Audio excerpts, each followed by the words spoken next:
Okey, Assalamualaikum. So, hari kita bincang soalan 1 hingga 20. Soalan pertama, bundarkan 50,472 betul kepada 3 angka bererti. Maksudnya kita kira ni 1, 2, 3. Tengok nombor yang seterusnya lebih daripada 5. Maksudnya sini kita tambah 1. So, 505 belakang ni jadi 0, 0. 50500 C. Soalan seterusnya. Soalan nombor 2. Okey, soalan ini nyatakan nilai digit 3 pada nombor 5349 asas 9 dalam asas 10. So, 5347 dalam asas 9. Okey, so dalam asas 9 dekat belakang ni kita bermula dengan 0, 1, 2, 3. Okey. Alright, so dia nak tahu digit 3. Yang ni digit 3 yang ni. Okey, so nak tahu nilainya darabkan. So 3 darab 9 kuasa 2. 3 darab dengan 9 kuasa 2 akan dapat 243 B. Okey, seterusnya soalan nombor 3.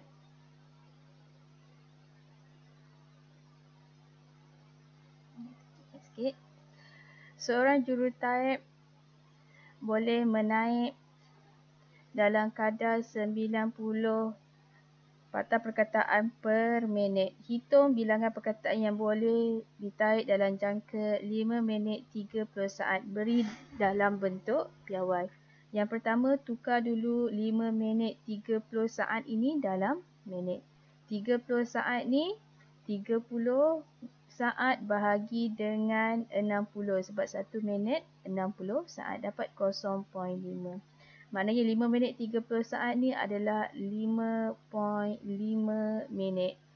So, kalau nak tahu dalam masa 5.5 minit berapa patah perkataan, 90 darab dengan 5.5. So, akan dapat jawapannya adalah 495. Okey, so 495. Ni je lah jawapan yang ada. So, D. Kalau tak, dia punya titik kat belakang, kita pergi ke depan 2. So, dia ialah 10 kuasa 2. Nombor 4. Hitung 131 asas 4 tolak 131 asas 4 dalam asas 10. Dia bagi dalam asas 4, nak tukar dalam asas 10. Selesaikan operasi itu dahulu. So, tolak dengan 121 asas 4. So, jawapan kita dalam asas 4. 1 tolak 1 sifar. 3 tolak 2 1. Ini sifar. So, jawapan dia ialah 10 asas 4. Nak tukar dalam asas 10. So, 10 asas 4. Kita letak 4 dekat bawah ni. Belakang dia kuasa 0, kuasa 1. Darabkan. Kemudian tambah. So, 1 darab 4 kuasa 1 dapat 4 tambah dengan 0 darab 4 kuasa 0, 0. So, dapat 4. So, jawapannya adalah A. Seterusnya, soalan nombor 5. Okey, ini silibus Form 4. Rajah 1 menunjukkan sebuah graf antara berikut yang manakah subgraf bagi graf G. Ini ialah graf G. So, kita nak tengok subgraf dia. Okey. So, kalau kita tengok yang mana yang subgraf dia, A lah. Sebab dia sama. Kenapa bukan B? Sebab kat sini E5. Dekat sini kita ada gelung dekat P. Tapi dekat P tak ada gelung sebenarnya. So, salah. Kenapa C salah? Tengok dekat PS E3. Sebenarnya PS dekat sini E5. Dia mesti sama di sini situ. Okey, ni kenapa salah? Dekat sini QR, sini E2. Sepatutnya dekat sini QR adalah E3. So, salah. Gelung dia pun dia salah label. Nombor 6. Amir mempunyai sebuah kebun sayur berbentuk poligon sekata. Poligon sekata maksudnya semua sisi sama, semua sudut adalah sama. Garis putus-putus dan rajah menunjukkan paksi simetri bagi kebun beliau. Hitung nilai Y. Okey, so ini ialah paksi simetri. So, kira berapa sisi yang ada? 1, 2, 3, 4, 5. Maksudnya paksi simetrinya tengah-tengah. So, ada 5. Sebelah lagi pun ada 5. Maksudnya sisinya ada 10. Berapa sudut dekat sini? Nak cari sudut dekat sini, kita ada formula N tolak 2 darab 180 darjah bahagi dengan N.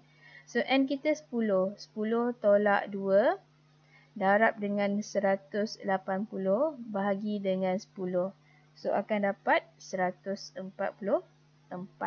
So, jawapan dia Y ialah 144. Seterusnya, soalan nombor 7. Rajah 3 menunjukkan sebuah bulatan dengan perentas MN yang berserenjang dengan jejari OP. Okey, so soalan dia kata, jika jejari bulatan ialah 10 cm dan OS ialah 8, okey dah labelkan, hitung perentas MN. Okey, so soalan nak tahu perentas daripada M sampai N. So nak tahu panjang ni MN, nak tahu berapa. Okey, kalau nak tahu yang tu, kita tengok sini, ini adalah jejari. Daripada pusat ke bulatan, ini adalah jejari. So, ini pusat ke bulatan pun jejari. So, samalah. Ini pun nilainya 10. Sini 8. So, kita boleh guna teorem Pythagoras untuk mencari dulu panjang MS. So, untuk nak mencari panjang MS sama dengan 10 ni ialah dia punya hipotenus yang paling panjang. 10 kuasa 2, so tolak dengan 8 kuasa 2. Punca kuasakan, so akan dapat 6. So sini dekat sini 6, nama panjang sini 6. So soalan tanya M sampai N, so 6 tambah 6 dapat 12. C. Seterusnya soalan nombor 8. Rajah 4 menunjukkan dua segitiga M dan N dilukis pada grid segi 4. M ialah image. M ialah image. So labelkan M ialah image, maksudnya ini adalah objek. Di bawah translasi XY. Antara berikut yang manakah mewakili XY? Okey, translasi. Huruf T. So dia pergi kiri kanan dulu baru atas bawah. Translasi daripada objek ke image. So, sini ke sini. So, dia akan pergi 1, 2, 3, 4. So, negatif 4 dan 1, 2. Ke bawah 2, negatif 2. So, negatif 4, negatif 2 translasinya. So, B. Seterusnya, soalan nombor 9. Rajah 1 menunjukkan maklumat bagi N, jumlah X dan jumlah X kuasa 2. Cari variance. Okey, so variance ni, kalau awak tengok dalam jadual dekat depan, bahagian rumus kat depan ada jadual ni, rumus untuk variance.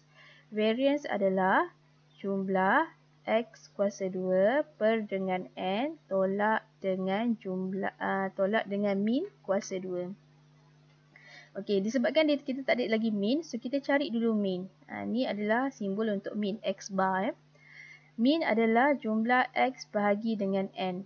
Jumlah X 66 bahagi dengan N 12. So, akan dapat nilai untuk min adalah 5.5. Okey, so 5.5 ni bolehlah masuk ke dalam rumus variance kita. So, variance sama dengan jumlah X kuasa 2 ni 4 bahagi dengan N 12 tolak dengan min kuasa 2 5.5 kuasa 2. So akan dapat 90.75. 90.75. So C. Nombor 10. Antara berikut yang manakah mewakili graf Y sama dengan negatif cos 2X? Kalau tak ingat ni macam mana bentuk dia, sepatutnya kena hafal. Tapi kalau tak ingat, tak ada masalah. Keluarkan je calculator. Okay, kita minta pertolongan kalkulator. Masukkan negatif cos, kalau kosong akan dapat negatif 1. So, maksudnya bila X itu kosong, Y-nya negatif 1. X kosong, Y negatif 1. So, ini dah salah sebab sini kosong. Kan? Kalau X kosong, Y dia negatif 1. Sini pun kosong. So, salah. Okay. Y kosong, X dia negatif 1. Sini negatif 2 pun salah. So, ini dah jawapan dia. Kalau tak puas hati, boleh juga cuba masukkan lagi kan. Soalan kata Y sama dengan negatif cos 2X. Kalau X dia 90, 2X. So, negatif cos 2X. 90 darab 2 dapat 180. Sama dengan 1. So, betul lah. Dekat sini nilainya adalah 1. Nombor 11. Antara berikut yang manakah urutan yang betul dalam proses pengurusan keuangan? Okey, so tengok pada jawapan. Kalau tengok semua jawapan bermula dengan Q, berakhir dengan R. So, Q ni memang dah nombor 1. R ni nombor 5. Okey, so kita tengok mana susunan dia. So, ini adalah silibus tingkatan 4. 1. Menetapkan matlamat keuangan. Okey, lepas dah tetapkan matlamat keuangan, kita kenalah mewujudkan pelan keuangan. Wujud dulu pelan keuangan. Mewujudkan pelan keuangan.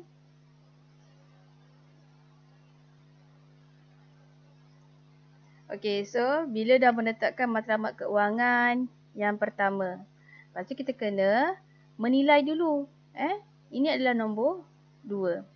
Kita kena nilai dulu, menilai kedudukan keuangan. Lepas dah tahu kedudukan keuangan, baru boleh pelan, mewujudkan pelan keuangan. Lepas tu nombor 4, barulah melaksanakan pelan keuangan tersebut. Lepas dah laksanakan pelan keuangan, barulah kalau tak berjaya kita kaji semula dan semak kemajuan. So, kita start dengan Q yang kedua P. QP. Lepas tu STR. So, jawapan dia A. Seterusnya, soalan nombor 12. Darjah 12 menunjukkan dua buah segitiga bersudut tegak PQR dan RST. So, ini juga bersudut tegak. Ini bersudut tegak. Diberi PT sama dengan TR. PT sama dengan TR. Okey, ini sama panjang. Diberi bahawa sin sudut PQR adalah 12/13. PQR sini 12/13. Sin saya takut hantu. Okey, maknanya sini sudut, sini adalah tentang, ini adalah hipotenus. So, hipotenusnya 13. 13 kat sini. Tentang ni 12. Bahagi 2, so sini 6. 6. Cari panjang ST jika panjang SR nisbah dengan 2 RQ. So, kita boleh, kalau kita nak tahu panjang SR ni, okey. So, kita cari dulu RQ. R sampai Q kat sini, cari dulu. Guna teorem Pythagoras. Okay, RQ sama dengan 13 kuasa 2, dia punya hipotenus. Tolak dengan panjang ni. P sampai R, 12. Tolak 12 kuasa 2. Punca kuasakan, akan dapat 5.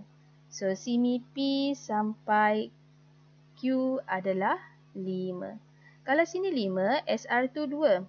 SR ada 2, maksudnya ini adalah 10. 5 darab 2, 10.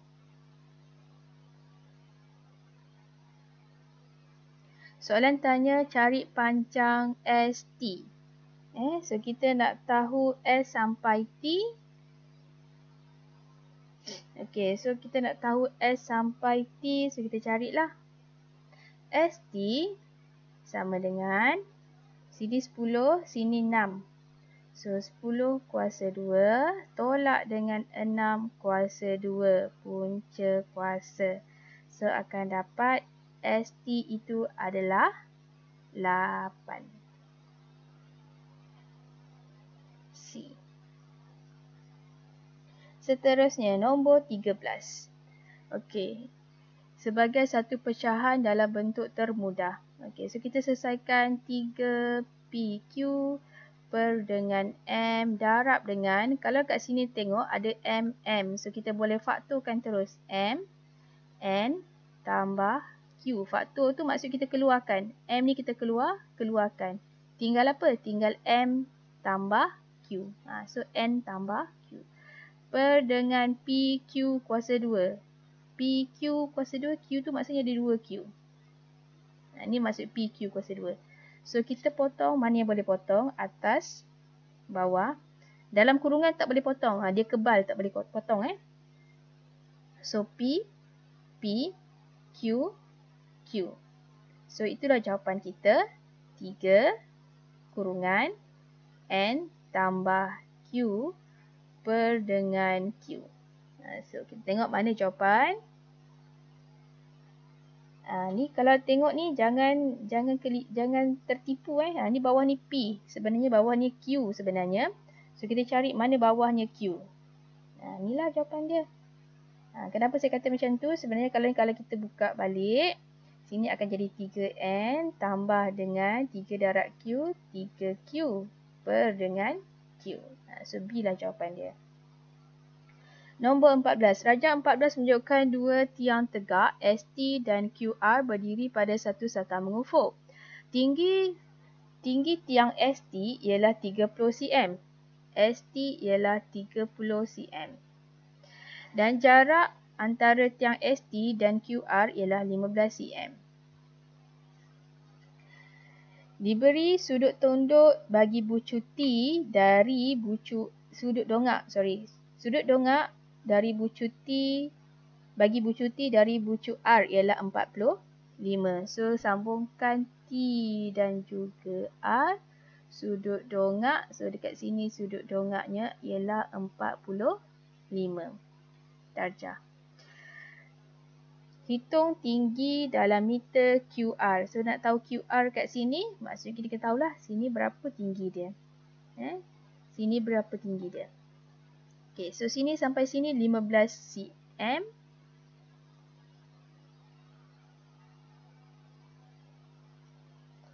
Alright. Kemudian kita nak tahu panjang T sampai dekat tengah-tengah ni. Saya katakan dekat sini adalah A. So untuk nak cari panjang TA, kita ada maklumat dekat sini. So maklumat yang kita nak adalah bertentangan.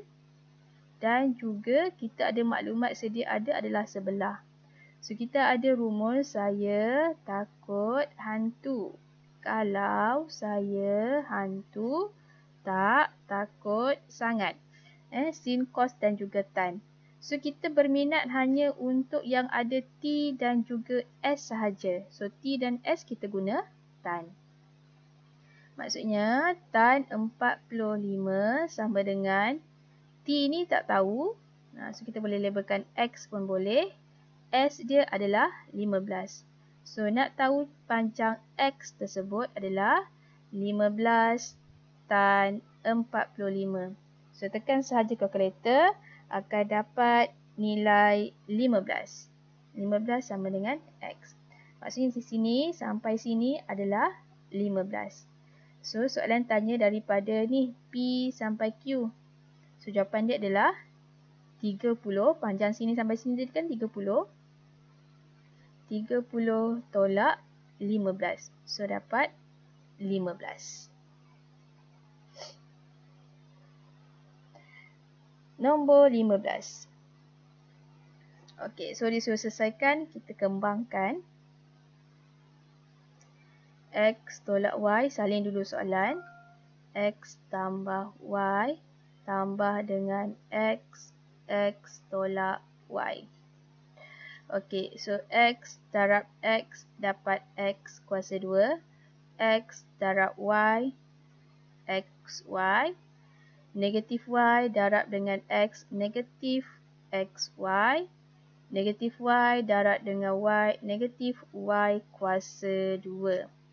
Okey, kemudian tambah X darab X, X kuasa 2. X darab negatif Y, negatif XY. Alright, kemudian kita kumpulkan yang sama. Sini ada X kuasa 2, X kuasa 2. So, X kuasa 2 tambah X kuasa 2.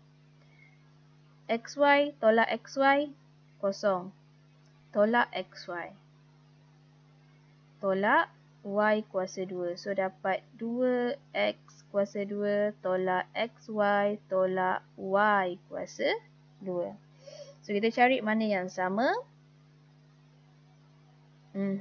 B. 15B. 16. Cara di bawah menunjukkan pendapatan dan perbelanjaan Encik Zulkifli. Encik Zulkifli menyimpan 10% daripada jumlah pendapatan dan sejumlah 300 untuk dana kecemasan. Hitung pendapatan lebihan. So, 10% daripada jumlah pendapatan. Pendapatan dia yang mana kita kena kenal pastilah. So, ini pendapatan. Gaji, komisen, pendapatan. Pinjaman perumahan, utility, barangan dapur, ini ialah perbelanjaan. Okey, so kita kena kira dulu berapa jumlah yang dia simpan. Okey, so simpan sama dengan 10% darab dengan, ni kena tambah. So, tambah ni akan dapat 4,500 tambah 1,000, 5,500. 5,500. So, 10% daripada 5,500 ialah 550. Ini ialah yang dia simpan. Pendapatan lebihan. So, kita kiralah pendapatan lebihan dia. Pendapatan lebihan adalah sama dengan jumlah pendapatan dia 5,500 tolak dengan perbelanjaan. Ni jumlah dia punya perbelanjaan. 1,500 tambah 300 tambah 1,200. So, dapat 3,000. Ya. Tolak dengan 3,000 perbelanjaan dia. Tolak dengan simpanan dia 550. Tolak dengan 300 ni untuk dana kecemasan. Tolak dengan 300. So, akan dapat jawapannya adalah 1,650.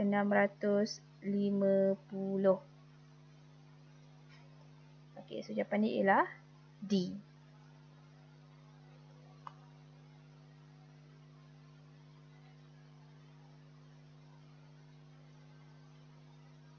Okey, seterusnya soalan nombor 17. Pendapatan aktif dan pasif Encik Ramu pada bulan Februari masing-masing ialah 5,000 dan 1,800. Pendapatan tetap dan perbelanjaan tetap dan perbelanjaan tidak tetap pada bulan yang sama ialah 3,000 dan 8,850. Berapakah aliran tunai? Okey, aliran tunai ialah sama dengan kira berapa pendapatan dia, aktif dan pasif tu kira pendapatan 5,000 tambah dengan 1,800 tolak dengan dia punya perbelanjaan 3,000 tolak dengan 850. So, kita akan dapat aliran tunainya adalah 2,950. D. Seterusnya, 18. Chong membeli 100,000 unit saham Q pada harga RM1.10 seunit. Selepas 12 bulan, Chong menjual kesemua saham dengan harga RM1.30 seunit. Kira pulangan pelaburan. Okey, so kita nak tahu ROI, Return of Investment. Okey, so kita tahu pada asal dia beli, harga asal Harga asal dia RM1.10 seunit. So, berapa ringgit keseluruhannya? So RM RM10 darab dengan 100,000. So akan dapat nilainya adalah 110,000.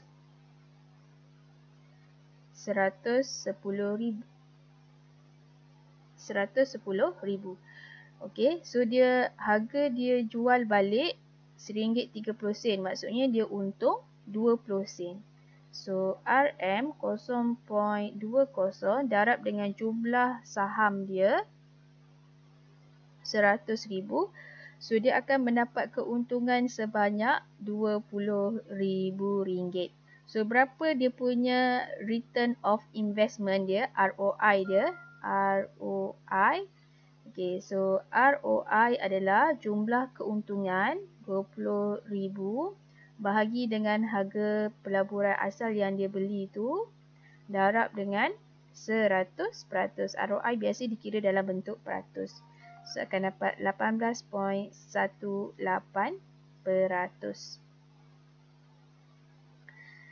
Okey, nombor 19. Antara aspek berikut yang manakah harus diambil kira untuk membina pelan keuangan jangka panjang. So jangka panjang kita perlu tahu dia punya kadar inflasi. Okey. Soalan 20. Diberi U sama dengan 5V tambah W per 2. Ungkapkan V dalam sebutan U dan W. Maksudnya soalan nak tanya V sama dengan apa. So, bila jumpa soalan macam ni, langkah pertama kita jadikan dia persamaan linear. Bawah ni kita darabkan dengan atas. So, 2 darab U dapat 2U sama dengan 5V tambah W. Okey, sebab V kat sini kita boleh tukarkan dia ni.